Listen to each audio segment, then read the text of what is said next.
అంతరంగమే అంతటా ప్రతిబింబిస్తుంది. దివ్యాత్మ స్వరూపులారా, ప్రపంచంలో మీకు కనిపించేదంతా మీ అంతరంగమే. అది వాస్తవం కానే కాదు. మీ అంతరంగంలో ఉన్నదే బాహ్య ప్రపంచంలో కనిపిస్తుంది. మన మానసిక పరిధిని బట్టి మనం బాహ్య ప్రపంచాన్ని గుర్తించగలుగుతాం. అజ్ఞానంలో ఉన్న వారికి తమను గురించి, ప్రపంచాన్ని గురించి ఏమీ తెలియదు. మేధావులు తమను గురించి తాము తెలుసుకునే ప్రయత్నం చెయ్యరు. ప్రపంచాన్ని, ప్రకృతిని, విశ్వాన్ని గురించి అతిగా అనవసరంగా ఆలోచిస్తూ ఉంటారు. అందువలన వారికి తమ అంతరంగాన్ని గురించి తెలుసుకోవాలనే ఆసక్తి ఉండదు. ప్రస్తుతం ప్రపంచాన్ని, అందులో వ్యక్తులను గురించి నిశితంగా పరిశీలించండి.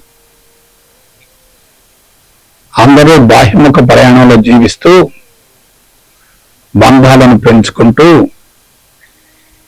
ఏకాగ్రత, జ్ఞాపకశక్తిని కోల్పోయి పరధ్యానంలో జీవిస్తున్నారు. అందువలనే శరీరం పూర్తిగా నిర్వీర్యం అవుతుంది.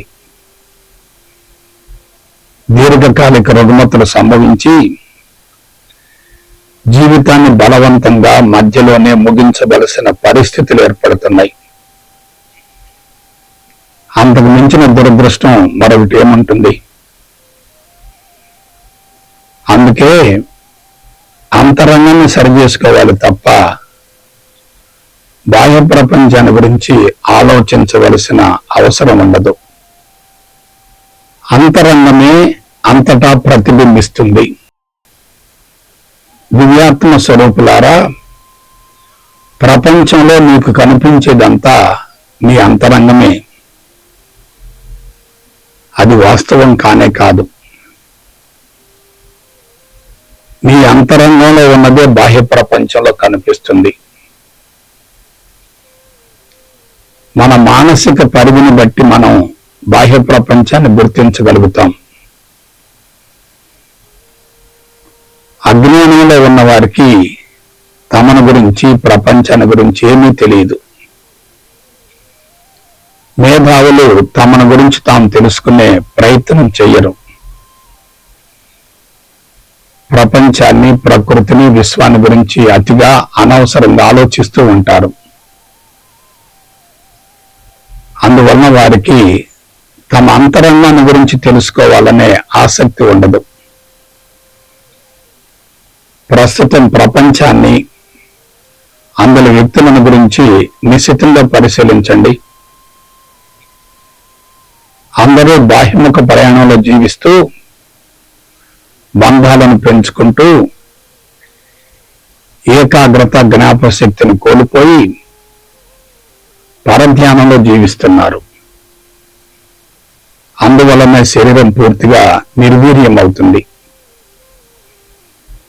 దీర్ఘకాలిక రుగ్మతలు సంభవించి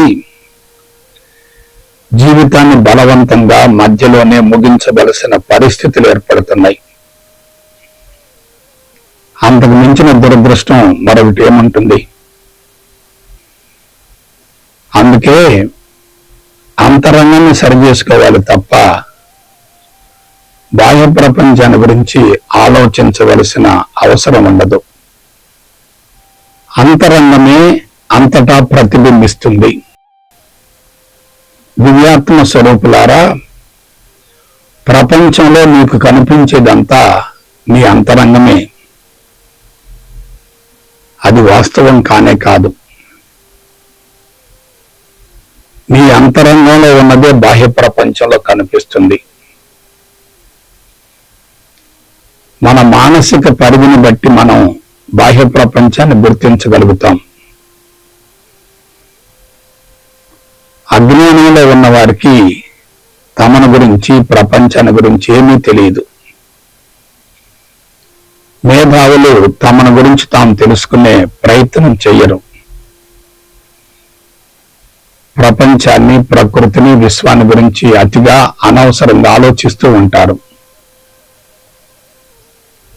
అందువలన వారికి తమ అంతరంగాన్ని గురించి తెలుసుకోవాలనే ఆసక్తి ఉండదు. ప్రస్తుతం ప్రపంచాన్ని, అందులో వ్యక్తులను గురించి నిశితంగా పరిశీలించండి. అందరూ బాహ్యముఖ ప్రయాణంలో జీవిస్తూ బంధాలను పెంచుకుంటూ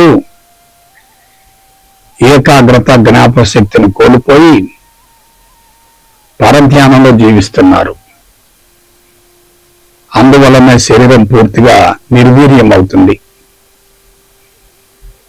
దీర్ఘకాలిక రుగ్మతలు సంభవించి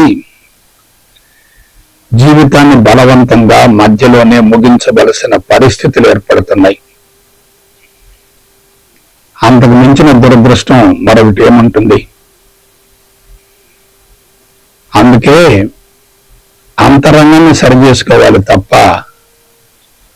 బాహ్య ప్రపంచాన్ని గురించి ఆలోచించవలసిన అవసరం ఉండదు.